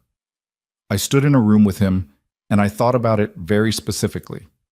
He kept his voice even. "And then I thought about you, and what you actually need, which is not a dead man. It's a closed door." She was quiet for a long moment. "A closed door," she said. "He leaves. He doesn't come back. The marriage is dissolved through whatever legal channel Elias recommends, and Elias has already started on that. In 6 months, there's no paperwork that connects you to Mason Ryder in any jurisdiction that matters." He paused. "That's a closed door." She looked at the drawing in her hand for a moment. Then she set it face up on the carpet with the others. "What happened tonight?" she said. "At the harbor. Tell me." He told her. Not all of it. Not the specific details of the 4th floor, the 2 men on the ground, the stitches in his arm, but the structure of it, the trap, the way they'd gone in anyway, what they'd found, and what they'd done with it. He told her about Dav and Paolo, which he thought she had the right to know. He told her about Iris Fell and the 8 months of constructed infrastructure and what it meant that her arrival at the mansion had not been the inciting incident, but the final piece of something that had been built around her without her knowledge. She listened to all of it without interrupting. When he finished, she sat with it for a moment. They used me, she said, not with self-pity, with the flat accuracy of someone identifying a fact. They used your situation. There's a difference. Is there? You didn't create the situation. He looked at her. Mason created the situation. They found it and exploited it. You were the person trying to survive both of those things simultaneously. She turned the pen over in her hands, around and around. I keep thinking, she said slowly, about who I was before him, the person who painted, who had the show that got reviewed. She looked at the drawings around her on the carpet. I've been trying to figure out if she's still in there somewhere or if she's just gone. If he took her, or if I gave her away, or if she just got worn down until she disappeared. Vincenzo looked at the drawings around her, the view from the window, Petra's hands, his own face in lines. She drew all of those tonight, he said. Elena looked at the drawings. That's not the same as... It's not nothing, he said. She was quiet. She picked up the drawing of his face and looked at it. You scared me tonight, she said. Not the way Mason scared me. Differently. She looked up. I was scared because it mattered. What happened to you? And I haven't let anything matter in a long time, because the things that matter are the things that can be used against you. He held her gaze. I know that, he said. Then you understand why this is... She stopped. The pen was still in her hand. I don't know how to do this. Whatever this is, I don't know the rules of it. There aren't rules, he said. In your world, there are always rules. Not for this. He looked at the floor between them, at the drawings spread across the carpet in the lamplight. I've been in this house for 23 years running an operation that runs on rules. Who has access to what? Who moves where? Who knows what and when? He paused. I don't have a rule for sitting on someone's floor at 2:30 in the morning looking at a drawing of my own face. Something shifted in her expression. Not a smile exactly. The precursor to a smile, the thing that happens in the face just before it decides whether to. You're terrible at this, she said. I'm aware. You walked into a trap tonight for reasons that had nothing to do with strategy. Also aware. That's... She stopped. The precursor expression resolved. She smiled. Small, brief. The smile of someone who hasn't done it in a while and is slightly surprised by it. That's the most human thing I've ever heard about you. He looked at her. Don't tell anyone, he said. She almost laughed. It didn't fully arrive, but it almost did. The breath of it, the shape. And it changed her face into something he hadn't seen yet, something younger and less defended. And he filed it away in the part of himself that had been filing things away about her since the moment her sleeve had slipped in the dining room 3 days ago. They sat in the room for a while without talking. The house was quiet around them. The harbor was 2 miles away and finished. The city outside did its nighttime business, indifferent as always, running on its own logic. Blackwater survived everything. That was its nature. It would survive this too and be exactly as beautiful and rotten by morning as it had been before. Eventually, Elena gathered the drawings and stacked them neatly and set the notepad on the bedside table. Go to bed, she said. Your arm needs... I'll be fine. I didn't ask if you'd be fine. I said your arm needs rest, and so do you. She looked at him with those eyes. You're not going to sit on my floor all night because you think I need watching over. I wasn't going to. You were absolutely going to. He was. He stood up from the floor, which took slightly more effort than it should have because his shoulder sent a white reminder when he used it for leverage, and his body was compiling its full accounting now, the complete list of everything it had absorbed tonight. He got upright. He stood there for a moment. Sleep in the bed, he said. Not the floor. I know. And in the morning... I know, she said again, quieter. Go. He went to the door. Vincenzo. He stopped. She was standing beside the bed with the stack of drawings in her hand, and the lamplight behind her and the bruise around her eye faded enough now, 4 days in, that it was more yellow than purple, the color of something that was finishing rather than beginning. Thank you, she said, for all of it, even the parts I didn't ask for. He stood in the doorway. Get some sleep, he said. He closed the door. Men's. He dealt with Mason Ryder at 9 in the morning. He'd slept 4 hours and felt the specific gritty clarity of 4 hours. Not rested, not wrecked, functional. His arm had stiffened overnight and his shoulder had made its opinions known when he'd dressed. And he'd taken 2 of the painkillers Ferre had left despite declining them the night before because there was managing pain and there was being stupid about pain, and this morning required clarity. Mason Ryder was in the East Building's ground floor room, a utility space repurposed for exactly this kind of temporary holding, with a table and 2 chairs and a window that was high and small and let in morning light at an angle that made the room look more severe than it was. Ryder had slept, which Vincenzo could tell from the particular quality of his alertness, not the hollow rawness of someone who hadn't, but the defensive wariness of someone who'd slept and woken up and had time to construct a version of events he could live with. Vincenzo sat across the table from him. He looked at Ryder for a long moment without speaking. Ryder had the build of someone who had once been physically formidable and had maintained the frame while allowing the conditioning to soften. Broad shoulders, thick neck, the residual posture of military bearing that never fully leaves the body. He looked, in the flat morning light, like what he was. A man in his mid-30s who had made a series of choices that had progressively narrowed his world until it had narrowed to this room. "You know who I am," Vincenzo said. "Yes." "Then you understand that what I'm about to offer you is not negotiable. It's not the beginning of a conversation. It's the terms of the one outcome available to you that doesn't end badly." Ryder's jaw was tight. "You said she's safe." "She is. I want to—" "No," Vincenzo said. "You don't get to want anything right now. You get to listen." He put his hands flat on the table. "There's a car outside. It will take you to the Eastern bus terminal. There's an envelope in the car with enough money to get you out of Blackwater and establish yourself somewhere else, not nearby. Not within 300 miles, somewhere with no connection to the city, or to the Carino operation, or to anyone in the Moretti network." Ryder stared at him. "You're letting me go," he said. Disbelief, not gratitude. The specific disbelief of a man who has been bracing for something much worse and can't locate the trick. "I'm giving you a door," Vincenzo said. "What I'm not giving you is a second one.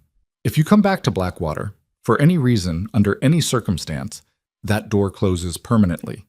If you make any attempt to contact Elena, directly, indirectly, through any intermediary, the door closes permanently.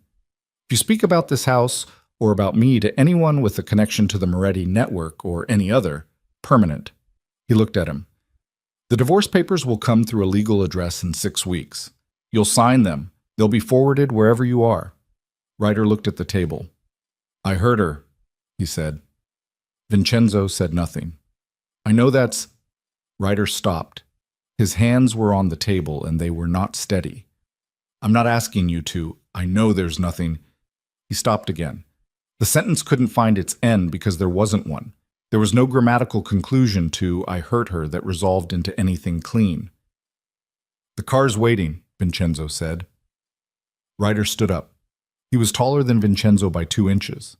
He stood there with the height and the residual military posture and the unsteady hands and the face of a man looking at the complete wreckage of a version of himself he'd been building for years.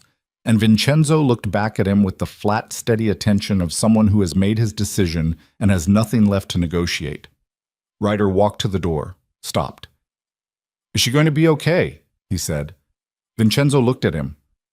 "She already is," he said. Ryder left. Vincenzo sat in the room alone for a moment. He sat with the particular quiet of a resolved thing.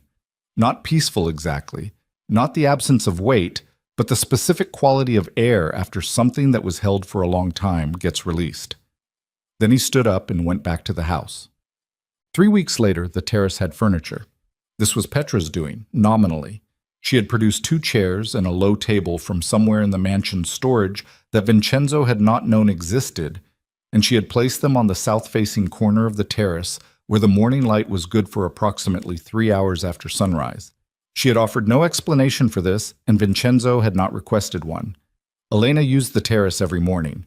She'd found proper supplies through Elias, who had apparently decided that procurement of art materials was within the scope of his operational responsibilities, or perhaps had simply understood that it was a small logistical act with consequences he approved of. Canvases. Good brushes. A set of oils she'd examined with the attention of someone handling something they'd been away from and were relearning the weight of. She painted the ocean, not with the anxious efficiency of someone filling time. Slowly, with a quality of deliberateness that Vincenzo watched from the doorway, in the early mornings when he came down before she was done, and found himself not announcing himself immediately, just watching for a minute, the way you watch something that is working exactly as it should, and you don't want to interrupt the mechanism. She always knew he was there. "You can come out," she'd say, without turning from the canvas. He'd come out. He'd stand with his coffee and watch the ocean, and she'd paint it and the terrace would be quiet, in the specific way that spaces are quiet when the people inside them are not filling the quiet out of anxiety, but are simply occupying it together. The arm had healed.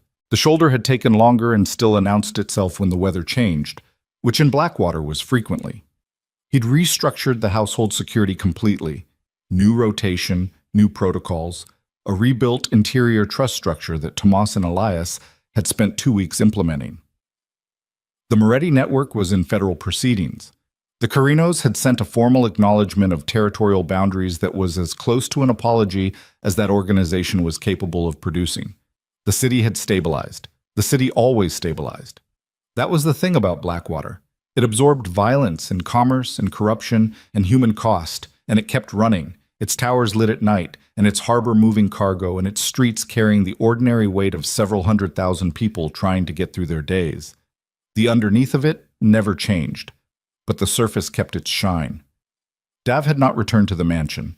Vincenzo had made sure he and Paolo had what they needed, and had not asked for anything further, which was the closest he could come to the distinction between accountability and punishment that Elena had, without articulating it directly, made him think about. Iris Fell was cooperating with the federal case. The details of the Moretti network's domestic placement infiltration were becoming someone else's problem, which was appropriate. Marco had quietly reorganized the intake protocols for all future placements, with Elias reviewing every entry. This had not been discussed explicitly. It had simply happened, the way the best institutional learning happens, absorbed into practice without ceremony. On a Thursday morning, 5 weeks after the harbor, Elena was on the terrace with a canvas half finished when Vincenzo came out with 2 cups of coffee and sat in the second chair without comment. She took the coffee without looking away from the canvas. He looked at the ocean. After a while, she said, "I'm thinking about the show." He looked at her. "Not here, somewhere else. There's a gallery district in the northern coast city. I looked it up. They take submissions from new painters." She was still looking at the canvas. "I'm not sure if what I'm making is good enough yet. I think I need another month." "It's good enough," he said. "You don't know anything about painting." "I know what I look at," he said, "and I look at those." She turned to look at him then, with those eyes that read everything. He held her gaze in the way he'd learned. Not the controlled stillness of a man managing what he revealed, but the other kind, the harder kind, the kind that lets what's there be visible. She looked at him for a moment, then she turned back to the canvas. "Another month," she said, "and then I'll submit." He looked at the ocean. "All right," he said.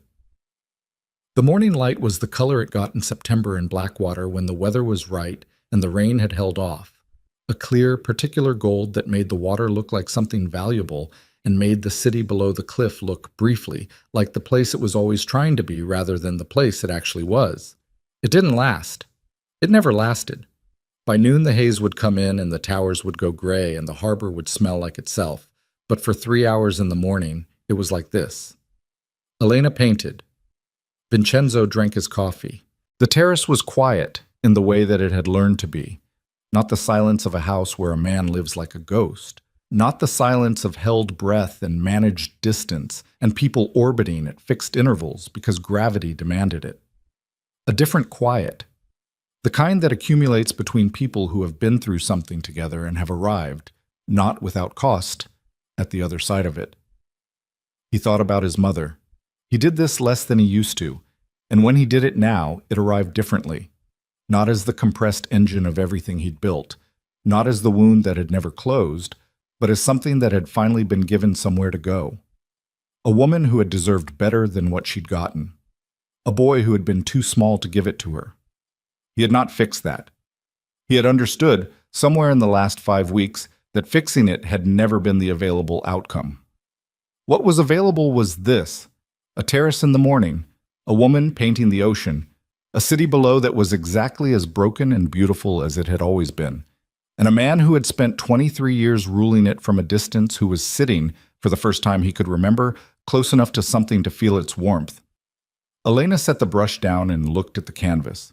"Come look," she said. He got up and stood behind her and looked at what she'd made. The ocean, from the terrace, the cliff edge at the bottom of the frame, and the water beyond it going out to the horizon, and the light on it. The painting had something in it that the photographs of this view never captured. Not the literal rendering of what was there, but the quality of it. The feeling of standing at this elevation and looking at something that went on further than you could see. He stood with his coffee and looked at it. "Well," she said. "It's good," he said. "I know," she said. "I wanted to hear you say it." He looked at her profile. The bruise long gone, the skin clear, her face in the September morning light with the particular quality of someone who has been remade by something and is still in the process of learning the new shape. She turned and found him already looking. She held it. He touched her face. The same 2 fingers, the same motion as the dining room that first morning, but different in every way that mattered. Not tilting her toward light to look at damage. Just there. Present. The specific touch of someone learning that a thing can be held without breaking it. She covered his hand with hers. They stood on the terrace above the city, with the morning light doing what morning light does in September, and the ocean going out to the horizon, and the painting still wet on the canvas beside them. Somewhere below, Blackwater ran its permanent business. The corruption and the commerce and the ordinary human weight of several 100,000 lives. It would keep running. The underneath would keep being what it was. Nothing about what had happened in the last 5 weeks had changed the fundamental nature of the city, or the man who ran it, or the world that world existed inside of. But on the terrace, in the morning, with coffee and wet paint and the smell of the ocean coming up off the water, something was different. Not fixed. Not resolved into something clean and permanent and simple. Just different. The way things are different when someone asks the right question at the right moment, and the answer changes the shape of everything that follows. 3 words. Barely a whisper. Who hurt you? And the city had burned, and the trap had closed, and the harbor had given up its dead, and a woman who had forgotten who she was had started, slowly, with a notepad and a pen and then a brush, to remember.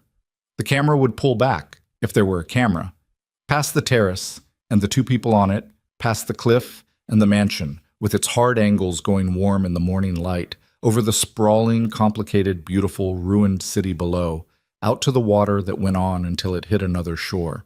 The ocean didn't care about any of it. The ocean just went on, as it always had, as it would.